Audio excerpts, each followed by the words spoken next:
मधुपुर गांव के बीचों बीच एक पुराना सा घर था। ये घर था रघुनाथ चौधरी का। वे न बहुत अमीर थे न गरीब, लेकिन इज्जतदार जरूर थे। और इसी घर से शुरू होती है दो बहनों की कहानी। एक थी सावित्री, संस्कारों की मिसाल, तो दूसरी थी काजल, सुंदर मगर घमंड से भरी। शुरुआत में दोनों बहनें साथ साथ पली थीं, एक ही थाली में खाना, एक साथ सोना। लेकिन समय के साथ काजल के दिल में अजीब सी जलन घर करने लगी। गांव की औरतें अक्सर कहती, सावित्री तो देवी जैसी है, एकदम माता सीता जैसी शांत और दयालु। हाँ, सही कहा, जिस घर जाएगी स्वर्ग बना देगी। ये बातें काजल के कानों में जहर बनकर उतरने लगी। मैं सुंदर हूँ, समझदार हूँ, फिर सब तुम्हारी ही तारीफ क्यों करते हैं?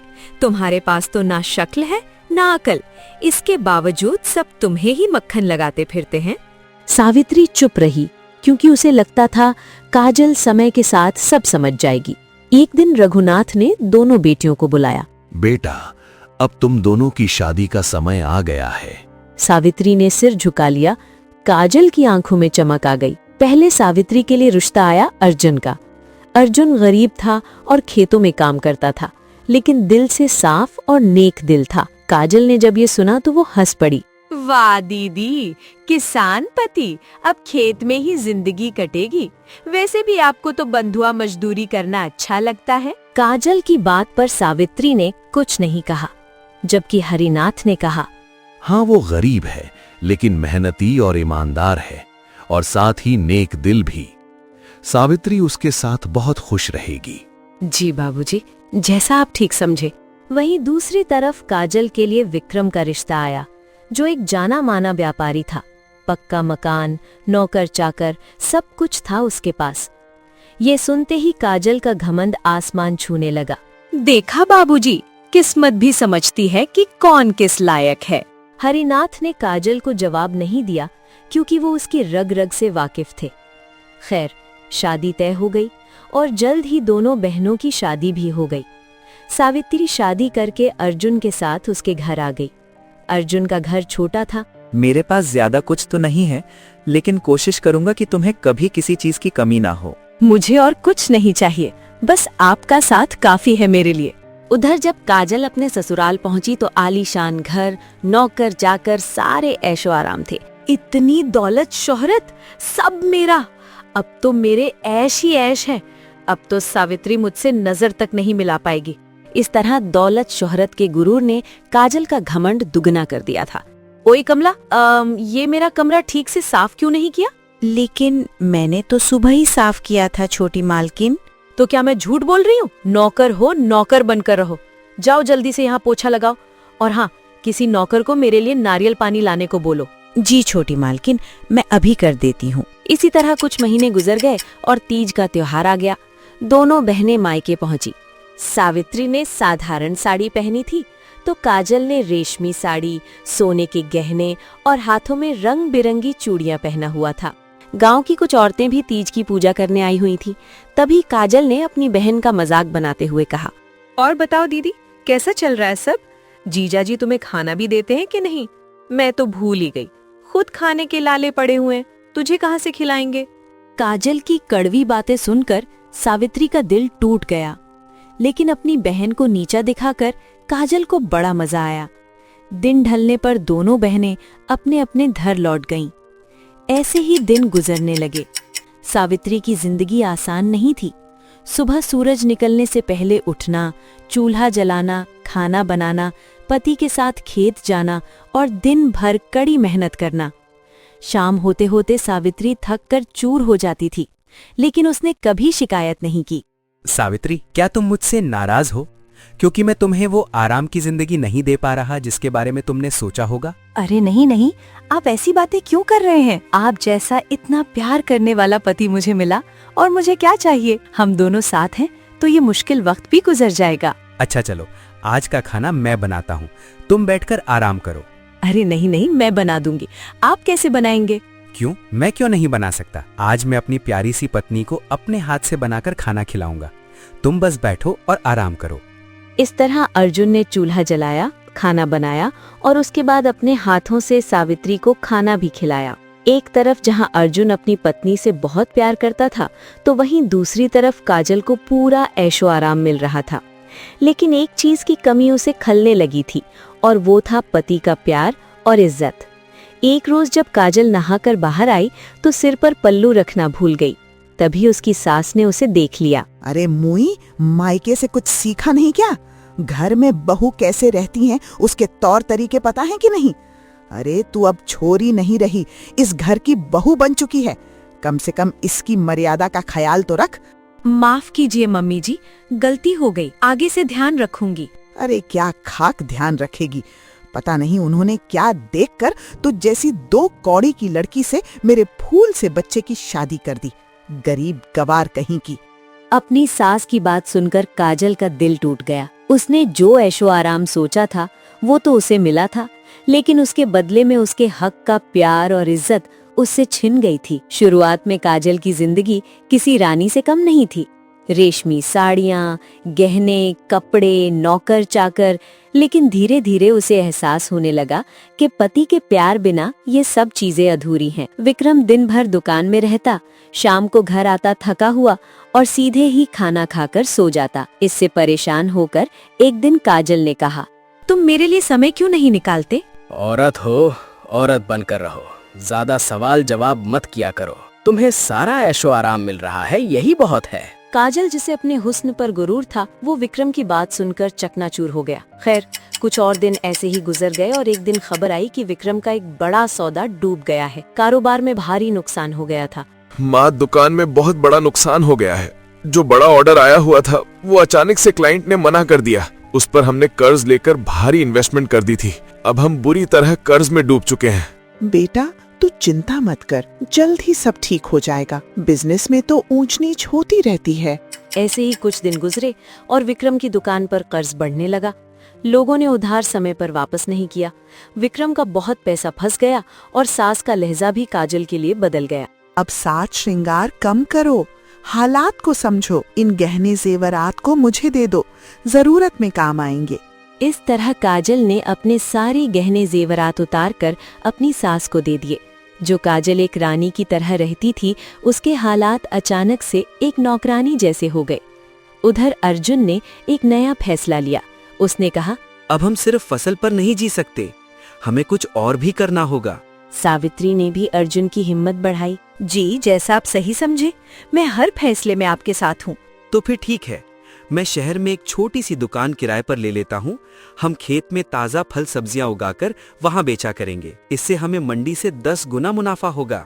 बहुत अच्छा विचार है जी, मैं आपके साथ हूँ, हम बहुत मेहनत करेंगे। इस तरह दोनों ने मिलकर सब्जियां उगाना शुरू किया और अर्जुन उन्हें मंडी में बेचने की जगह शहर की बाजार में ले जाकर बेचने लगा। एक शाम जब अर्जुन सब्जियां बेचकर वापस घर आया, सुनो, बाहर तो आओ जरा। अर्जुन की आवाज सुनकर सावित्री बाहर आई तो उसने देखा कि अर्जुन के हाथ में कुछ बैग थे। अजी, क्या हुआ? आप बहुत खुश लग रहे हो। अरे खुशी की तो बात ही है। तुम्हें पता है, आज 10,000 की सब्जियां बिक गई। अगर ऐसे ही रहा तो जल्द ही हम अमीर हो जाएंगे। ये तो सच में बहुत खुशी की बात है। अगर रोज ऐसे ही कमाई होने लगी तो हम हर महीने 3 लाख तक कमा लेंगे। हाँ सावित्री, ये सब तुम्हारी वजह से ही हो पाया है। अगर तुम मेरे साथ ना होती तो शायद ही ये कभी मुमकिन हो पाता। ये भी कोई कहने की बात है? आपकी पत्नी हूँ और आपके हर फैसले में आपके साथ हूँ। अच्छा, ये सब छोड़िए, ये बताइए आपके हाथों में ये क्या है? ये मेरी तरफ से तुम्हारे लिए पहला उपहार है। सावित्री ने बैग खोलकर देखा तो उसमें 2 सुंदर सुंदर साड़ियाँ थी। अजी, ये तो बहुत सुंदर साड़ियाँ हैं। क्या मेरे लिए है? नहीं, पड़ोस वाली के लिए है। ठीक है, फिर उसे ही जाकर दे दो, मुझसे बात मत करो। मेरी फूलमती, मजाक कर रहा हूँ। ये सब तुम्हारे लिए है। हमारी नजरें आपके अलावा किसी को देख सकती हैं क्या? इस तरह अर्जुन की कमाई धीरे धीरे अच्छी होने लगी। सावित्री ने पैसों का हिसाब रखना शुरू कर दिया। उसने एक एक रुपया बचाया। गरीबी अभी भी थी, लेकिन किसी चीज का डर नहीं था, क्योंकि अब उनकी कमाई उनकी दैनिक जरूरतों से काफी ज्यादा होने लगी थी। कुछ दिन बाद जब दोनों बहनों की माँ की बरसी थी तो दोनों बहनें अपने पिता के घर आईं। इस बार दोनों ने ही सादी सी साड़ियाँ पहनी हुई थीं। तुम दोनों कैसी हो बेटा? मैं एकदम ठीक हूँ बाबा, मुझे क्या होगा। लेकिन सावित्री का पता नहीं, सारे दिन मजदूरी करके तो इसका बुरा हाल हो जाता होगा। नहीं नहीं बहन, ऐसी कोई बात नहीं है। अर्जुन ने नया बिजनेस शुरू किया है और भगवान की दया से सब बहुत अच्छा चल रहा है। जल्द ही हम नया घर भी लेने वाले हैं। ये सुनकर काजल की जलन और भी बढ़ गई। खैर, कुछ ही दिन बाद विक्रम की आर्थिक हालत और बिगड़ गई। घर के गहने जेवरात बिकने लगे, नौकर हटा दिए गए। सास का गुस्सा काजल पर टूटने लगा। वो दिन रात काजल को ताने मारने लगी। अरे कलमुही, तेरे मायके से कुछ मदद क्यों नहीं मांग लेती? अपने बाप से बोल कि अपने दामाद की थोड़ी मदद कर दे, ताकि तेरे पति की परेशानी थोड़ी कम हो जाए। लेकिन माँ जी, मेरे बाबा तो एक साधारण से किसान हैं। उनके पास कोई धन दौलत नहीं है, और जो थोड़े बहुत पैसे थे वो भी उन्होंने हमारी शादी में लगा दिए। वो कहाँ से हमारी मदद कर पाएंगे? हमने तुझसे विक्रम की शादी करके ही बहुत बड़ी गलती कर दी। अगर किसी अच्छे खानदान में की होती तो आज कम से कम वो विक्रम की मदद तो करते। ये सुनकर काजल को बहुत बड़ा धक्का लगा। उसे महसूस हुआ कि जिस दौलत शोहरत को देखकर उसे घमंड हो रहा था, वो उसे सिर्फ एक कुत्ते की हैसियत से मिल रहा था। दोनों बहनों की जिंदगी एक नया मोड़ ले रही थी। एक तरफ जहां सावित्री की जिंदगी खुशहाली की तरफ बढ़ रही थी, तो वहीं दूसरी तरफ काजल की जिंदगी धीरे धीरे तबाही की ओर बढ़ती जा रही थी। एक रात जोरों से बारिश हो रही थी। काजल रसोई के एक कोने में बैठी थी, रो रो कर आंखें सूजी हुई थी। पीछे से सास की आवाज उसके कानों में गूंज रही थी। अरे करमजली, तू डूब क्यों नहीं मरती? मेरे बेटे का सुकून खा गई तू। हमारे घर को बर्बाद करके रख दिया तूने। ना मायके से पैसा लाई, ना किस्मत लाई। ये सब सुनकर भी विक्रम चुप था। यही काजल के लिए सबसे बड़ा तमाचा थी। काजल को लगा जैसे कि उसका पूरा अस्तित्व ही मिट्टी में मिल रहा हो। अगली सुबह विक्रम की दुकान पूरी तरह बंद हो गई। कर्जदार दरवाजे पर खड़े थे। घर भी बिकने की नौबत आ गई थी। सास ने बेरुखी आवाज में कहा, तू अपने मायके चली जा कुलटा, यहाँ अब तेरा कोई काम नहीं है। हमारे पास तुझे पड़े पड़े खिलाने के पैसे नहीं है। काजल का घमंड पूरी तरह टूट चुका था। वो बिना कुछ बोले रोते हुए मायके की तरफ निकल पड़ी। जब काजल अपने मायके पहुंची तो रघुनाथ चौधरी उसे देखकर चौंक गए। बेटा काजल, क्या हुआ? तू अकेली क्यों है? और तेरी आंखों में आंसू क्या हुआ मेरी बच्ची? बाबूजी, मैं हार गई। उन्होंने मुझे घर से निकाल दिया। उनके लिए मैं एक नौकरानी से ज्यादा कुछ नहीं थी। मैं बेघर हो गई बाबा, मैं कहीं की नहीं रही। कोई बात नहीं मेरी बच्ची, तू रो मत। तेरा बाप अभी जिंदा है। चल अंदर चल। रघुनाथ काजल को घर के अंदर ले गए, लेकिन काजल लगातार रो रही थी। इसलिए रघुनाथ ने अपनी बड़ी बेटी सावित्री को फोन किया। हेलो बेटी सावित्री, कैसी है तू? मैं ठीक हूँ बाबा, आप कैसे हैं? आपकी आवाज मुझे ठीक नहीं लग रही। बताइए क्या हुआ? बेटी, वो काजल को उसके ससुराल वालों ने घर से निकाल दिया है। इस तरह रघुनाथ चौधरी ने पूरी बात बता दी। आप चिंता मत कीजिए बाबा, मैं घर आती हूँ। जब सावित्री अपने मायके आई तो लगभग रात ढल चुकी थी। वो सीधा काजल के कमरे में गई। तो अब हमारी काजल इतनी कमजोर हो गई कि हार मानकर रोने लगी। ये सुनकर काजल ने सावित्री की तरफ देखा। उसकी आंखों में लाचारी और पश्चाताप दोनों झलक रहा था। बहन, मुझे माफ कर दे। मैंने तेरे साथ बहुत बुरा बर्ताव किया है। शायद भगवान ने मुझे इसी की सजा दी है। मैंने तुझे हमेशा नीचा दिखाया, तेरी गरीबी का मजाक उड़ाया, और आज मैं खुद खाली हाथ हूँ। मेरे साथ जो भी हुआ वो सब मेरे कर्मों का फल है, जो मैं भुगत रही हूँ। काजल का ये रूप देखकर सावित्री सन्न रह गई। रो मत बहन, बहनें तो आपस में लड़ती हैं, झगड़ती हैं, लेकिन इसका मतलब ये तो नहीं कि हम एक दूसरे से अलग हैं या नफरत करते हैं। चल अब रोना बंद कर। नहीं बहन, मुझे समझ आ गया है। पैसा नहीं, इंसान बड़ा होता है। अरे पागल, बहनें माफी नहीं मांगती, एक दूसरे को संभालती हैं। चल अब रोना बंद कर, वरना मार खाएगी बड़ी बहन से। इस तरह रात गुजर गई। अगले दिन सावित्री ने अर्जुन से बात की। मैं चाहती हूँ कि काजल हमारे साथ काम करे, इससे वो ये सब भूल पाएगी और जिंदगी में आगे बढ़ पाएगी। अर्जुन ने बिना सवाल पूछे कहा, ठीक है सावित्री, जैसा तुम चाहो। काजल तुम्हारी बहन है, इसका मतलब वो मेरी भी बहन है। काजल अर्जुन और सावित्री के साथ मेहनत करने लगी। सुबह जल्दी उठना, खेत जाना, खेत में पानी देना, सब्जियां तोड़ना, निराई गुड़ाई करना। काजल के हाथ छिल गए, कमर दुख गई और एक दिन काजल ने रोते हुए कहा, मैं ये सब नहीं कर सकती सावित्री, मुझसे नहीं हो पाएगा।